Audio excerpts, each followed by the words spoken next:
इसी पृष्ठभूमि को देखते हुए कर्नाटका सरकार ने यह फैसला लिया है, यह कानून प्रस्तावित किया है। हम समझते हैं कि इस बिल का मुख्य उद्देश्य क्या है। हमारे देश में आज भी बहुत सारी प्रेम कहानियां ऐसी हैं जो शादी तक नहीं पहुंचती, बल्कि वो शमशान घाट तक पहुंच जाती है।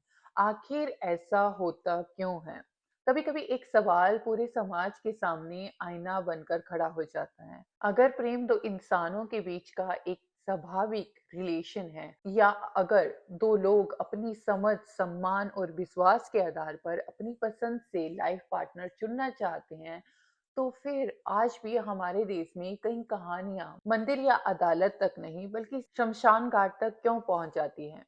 क्यों कई बार दो लोगों का साथ जीने का फैसला, एक दूसरे को चुनने का फैसला परिवार और समाज के लिए इज्जत का सवाल बन जाता है। इसी सवाल के बीच एक नई खबर सामने आई है।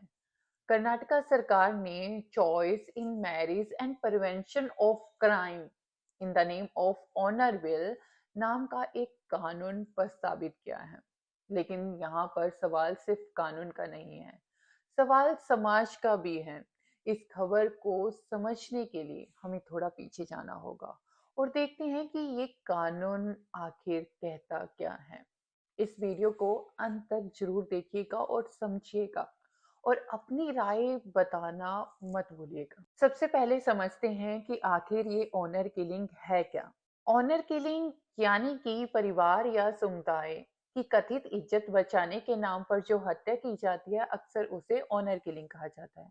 जब कोई युवक या युवती अपनी पसंद से जीवन साथी चुनना चाहते हैं, दूसरी जाति या समुदायों में विवाह करना चाहते हैं, या परिवार की इच्छा के खिलाफ किसी से रिलेशन बनाते हैं, तब कुछ लोग इसे परिवार की प्रतिष्ठा का सवाल बना देते हैं।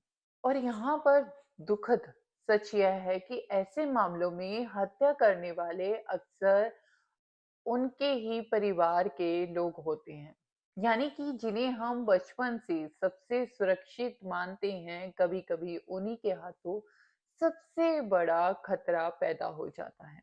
पिछले कुछ सालों में हमारे देश में अलग-अलग राज्यों में ऐसे कई मामले सामने आए हैं, जहां प्रेम या अपनी पसंद से विवाह करने के कारण लोगों को धमकी या अपनी जान तक गंवानी पड़ी है। कई बार इंटरकास्ट मैरिज या इंटरफेथ रिलेशनशिप को लेकर परिवार या समाज का दबाव इतना ज्यादा बढ़ जाता है कि बात हिंसा तक पहुंच जाती है। हमारे देश में ऑनर किलिंग को हर जगह पर अलग से दर्ज नहीं किया जाता।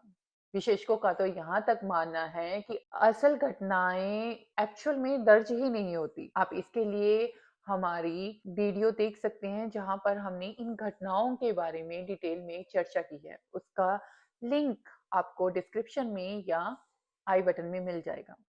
हमारे देश की सुप्रीम कोर्ट कई बार ऑनर किलिंग पर कड़ी टिप्पणी कर चुकी है। 2018 में सुप्रीम कोर्ट ने कहा, दो बालिग युवाओं को अपनी पसंद से विवाह करने का पूरा अधिकार है।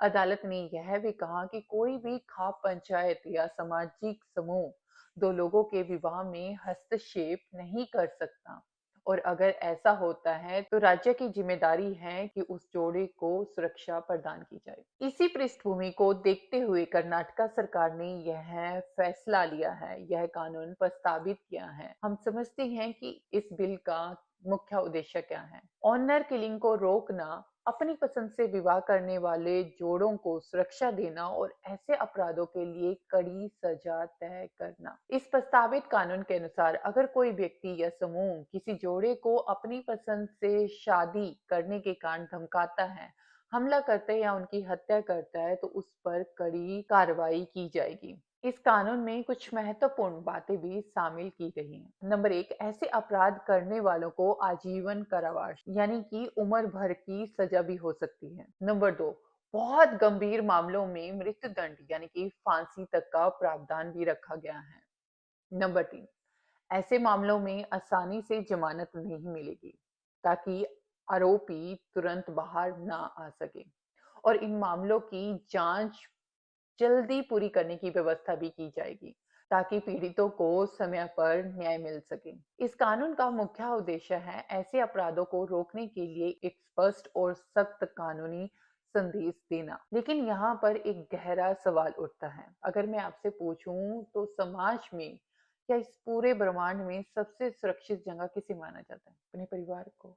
उस परिवार को जहाँ पर हमारा जन्म होता है, उन पेरेंट्स को जो हमें जन्म देते हैं। हम बचपन से यही सीखते हैं कि अपने लोग ही हमारी सबसे बड़ी सुरक्षा है। लेकिन अगर इसी सुरक्षा के नाम पर अपने ही लोग अपने ही बच्चों की जान लेने लगेंगे तो सवाल सिर्फ कानून का नहीं रह जाता। फिर सवाल यह बन जाता है कि अगर अपने ही लोग अपनों के लिए खतरा बन जाए तो फिर सुरक्षा मिलेगी कहाँ? शायद इसी कारण कई लोग कहते हैं कि ऑनर किलिंग के खिलाफ सख्त से सख्त कानून की और एक अलग कानून की जरूरत है। लेकिन हर कानून की तरह इस बिल को लेकर भी समर्थन और विरोध दोनों सामने आए हैं। कुछ लोग कहते हैं कि यह कानून बहुत जरूरी है क्योंकि ऑनर किलिंग मानवता के खिलाफ अपराध है। लेकिन कुछ लोग यह भी कहते हैं कि कानून बनाना आसान है लेकिन समाज की सोच बदलना मुश्किल। अगर ऐसा है तो फिर असली समाधान क्या है? अगर हम सच में ऐसी घटनाओं को रोकना चाहते हैं तो हमें दो चीजों की बहुत जरूरत होगी। पहला मजबूत कानून और दूसरा समाज के अंदर खुलकर संवाद या बातचीत। परिवार को यह समझना होगा कि बच्चों के फैसले से असहमति हो सकती है लेकिन हिंसा किसी भी समस्या का समाधान नहीं हो सकता। और एक बात हमें हमेशा याद रखनी चाहिए, अंत में जीवन दो लोगों को साथ जीना होता है तो जीवन साथी चुनने की पसंद भी आखिरकार उन्हीं दो लोगों की होनी चाहिए।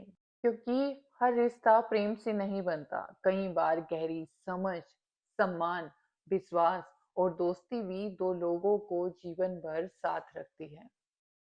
अगर हम इस पूरी बातचीत को ध्यान से समझें, तो कर्नाटक सरकार द्वारा यह प्रस्तावित कानून सिर्फ किसी एक राज्य का मामला नहीं है, बल्कि ये पूरे देश में चर्चा का विषय है। यहाँ पर एक बड़ा सवाल यह भी है, क्या हमारा समाज प्रेम और अपनी पसंद से जीवन साथी चुनने की स्वतंत्रता को डर और हिंसा से मुक्त कर पाएगा? या अभी भी इज्जत के नाम पर कई कहानियां अधूरी रह जाएंगी? शायद असली सवेरा तब आएगा जब कानून और समाज दोनों मिलकर यह कहेंगे प्रेम कोई अपराध नहीं। अब कुछ सवाल मैं आपसे पूछना चाहती हूँ। आपको क्या लगता है कि क्या ऑनर किलिंग को रोकने के लिए हमारे देश में एक सख्त कानून की जरूरत है? क्या आपको लगता है कि ऐसा कानून पूरे भारत में लागू होना चाहिए? कर्नाटक सरकार द्वारा प्रस्तावित इस कानून के ऊपर आपकी क्या राय है? और सबसे बड़ा सवाल, क्या परिवार की इज्जत किसी इंसान की जान से बड़ी हो सकती है? अपनी राय कमेंट बॉक्स में जरूर लिखिएगा क्योंकि संवाद या बातचीत से ही अक्सर समाज बदलता है, सोच बदलती है। Thank you so much. मिलते हैं अगले हफ्ते, तब तक अपना और अपनों का ख्याल।